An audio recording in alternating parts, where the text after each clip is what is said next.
लोकसभा चुनाव बेहद ही करीब है और यहाँ पर लगातार जो है कांग्रेस का जो कुनबा है वो टूटता हुआ नजर आ रहा है। हमारे साथ इस वक्त मौजूद हैं गौरव वल्लभ जी, जिनसे जानते हैं कि उन्होंने कांग्रेस को छोड़कर बीजेपी क्यों ज्वाइन की है। मैंने अपने पत्र में भी सारी बातें लिखी है। जब कांग्रेस के नेता और कांग्रेस के अलायंस पार्टनर सनातन के विरोध में सनातन को अपशब्द बोलते हैं और कांग्रेस पार्टी उस समय चुप रहती है, तो वो चुप्पी मौन स्वीकृति देने जैसा है। जब भगवान श्री राम के प्राण प्रतिष्ठा के निमंत्रण को कांग्रेस पार्टी लिखित में अस्वीकार करती है, तो वो पॉलिटिकल गुणा भाग लाभ हानि से परे पाप है और मैं उस पाप का भागी नहीं बनना चाहता। और क्या कुछ कारण थे जिनसे आप जब मैं अर्थशास्त्र का विद्यार्थी हूँ, थोड़ी बहुत मुझे अर्थशास्त्र की जानकारी भी है।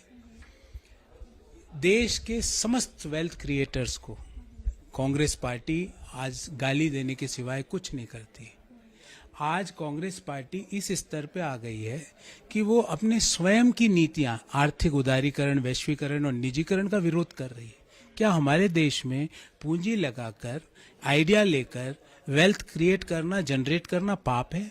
मुझे नहीं लगता ये गलत है, पर कांग्रेस पार्टी की नीतियां आज राष्ट्र और धर्म के विरोध में आ गई, तो मैं वहां पे अपने आप को असहज महसूस कर रहा था, इसलिए मैं बाहर आ गया। तो कहीं ना कहीं जो विपक्ष सनातन को गाली देता हुआ नजर आया, इससे भी आप नाराज हैं? बिल्कुल बिल्कुल भयंकर नाराज हूँ और मैंने कांग्रेस पार्टी के हर स्तर पर अपनी नाराजगी को जाहिर भी किया, पर उन्होंने मेरी बात को नहीं माना। तो मुझे लगा कि अगर मैं जहां पर अपने आप को सहज महसूस नहीं कर रहा, मुझे वहां से बाहर निकलना चाहिए। और जब राम मंदिर के लिए कांग्रेस पार्टी को आमंत्रित किया गया था और उन्होंने उस आमंत्रण को नकार दिया, तब आपका क्या रिएक्शन? उसके बाद मैंने कांग्रेस पार्टी के लिए प्रेस कॉन्फ्रेंस नहीं करी। उसके बाद मैं कांग्रेस पार्टी के लिए टीवी शो में अपीयर नहीं हुआ। उसके बाद मैंने अपनी नाराजगी, अपने रिजर्वेशंस कांग्रेस पार्टी के समस्त सीनियर लीडर्स के सामने रखे। तो यहाँ पर जो इंडी गठबंधन है, इसके बारे में आप क्या कहेंगे?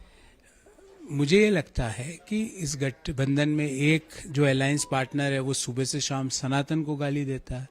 एक अलायंस पार्टनर जो है वो इस कलयुग का सबसे बड़ा भ्रष्टाचारी है। उसने भ्रष्टाचार का ऐसा कीर्तिमान स्थापित किया है जो भूतो ना भविष्य किसी को अचीव कर सकता है।